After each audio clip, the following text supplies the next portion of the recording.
Hello बच्चों, आज हम डिटेल 10th का सेकेंड यूनिट का टॉपिक कर रहे हैं problems associated with retail transport. Retail transport या रिटेल यातायात में कौन कौन सी प्रॉब्लम्स या समस्याएं आती हैं, आज हम उसके बारे में डिस्कस करेंगे। इससे पहले के टॉपिक में क्लास में हमने ये किया था कि यातायात के या ट्रांसपोर्ट के कौन से साधन हैं, कैसे हम ट्रांसपोर्ट करते हैं और हमारे क्या उद्देश्य, क्या ऑब्जेक्टिव्स होते हैं। अब क्या क्या प्रॉब्लम्स आती हैं ट्रांसपोर्टेशन में जब हम वस्तुएं कस्टमर को डिलीवर करते हैं ट्रांसपोर्ट साधनों द्वारा, जैसे कि ट्रक है, बस है, ट्रेन है, इनके द्वारा वस्तुएं डिलीवर करते हैं तो हमें क्या क्या परेशानियां आती हैं। पहला है प्राकृतिक आपदाएं। प्राकृतिक आपदाएं जैसे कि कोई बाढ़ आ गई, भूकंप आ गया या कोई भी ऐसी समस्या, बहुत अधिक बारिश आ गई तो क्या होता है, हम अपनी वस्तुएं समय पर डिलीवर नहीं कर सकते और वस्तुएं खराब भी हो सकती हैं। तो ये है हमारी प्राकृतिक आपदाएं, जैसे कि अचानक से भूकंप आ गया, बाढ़ आ गई, तेज बारिश आ गई, कोई भी समस्या आ गई जिसकी वजह से हम समय पर वस्तुएं डिलीवर नहीं कर पाते या फिर हमारी वस्तुएं खराब हो जाती हैं। दूसरा है हड़ताल।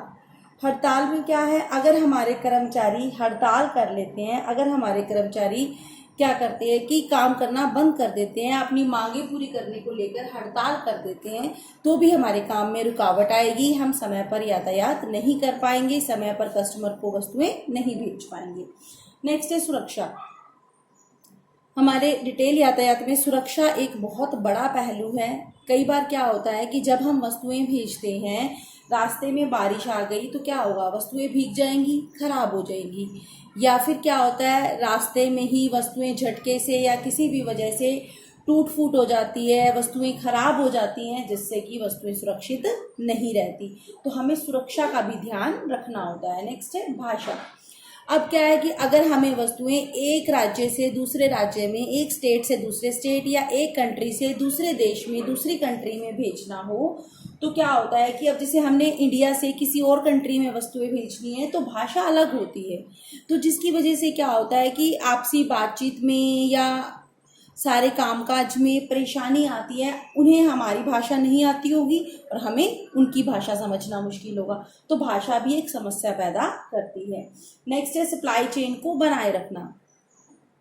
जो हमारी रिटेल है, जो हमारा ट्रांसपोर्ट है रिटेल का, वो सप्लाई चेन पे डिपेंड करता है। सप्लाई चेन क्या होती है, वस्तुएं उत्पादन करने से लेकर कस्टमर तक पहुंचने के बीच में कई सारे मेंबर होते हैं, उनको बोलते हैं सप्लाई चेन। सभी मिलकर एक चेन की तरह काम करते हैं और वस्तुएं समय पर कस्टमर को डिलीवर करते हैं।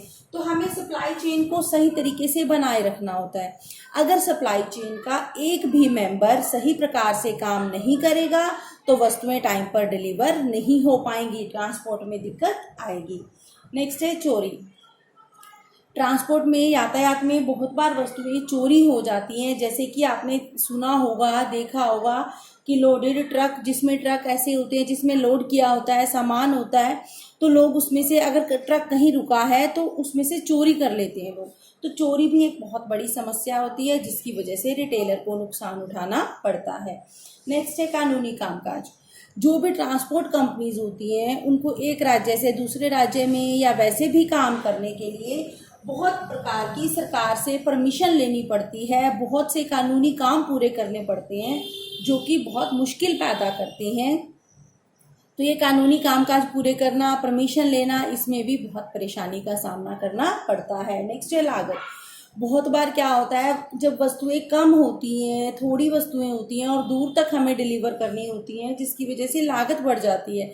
स्पेशली जैसे अगर हम एयर ट्रांसपोर्ट यानी कि हवा में चलने वाले, जैसे कि हवाई जहाज है या समुद्री जहाज है, पानी में चलने वाला, उनके थ्रू अगर हम ट्रांसपोर्ट करते हैं तो हमारी लागतें भी क्या हो जाती हैं, बढ़ जाती हैं।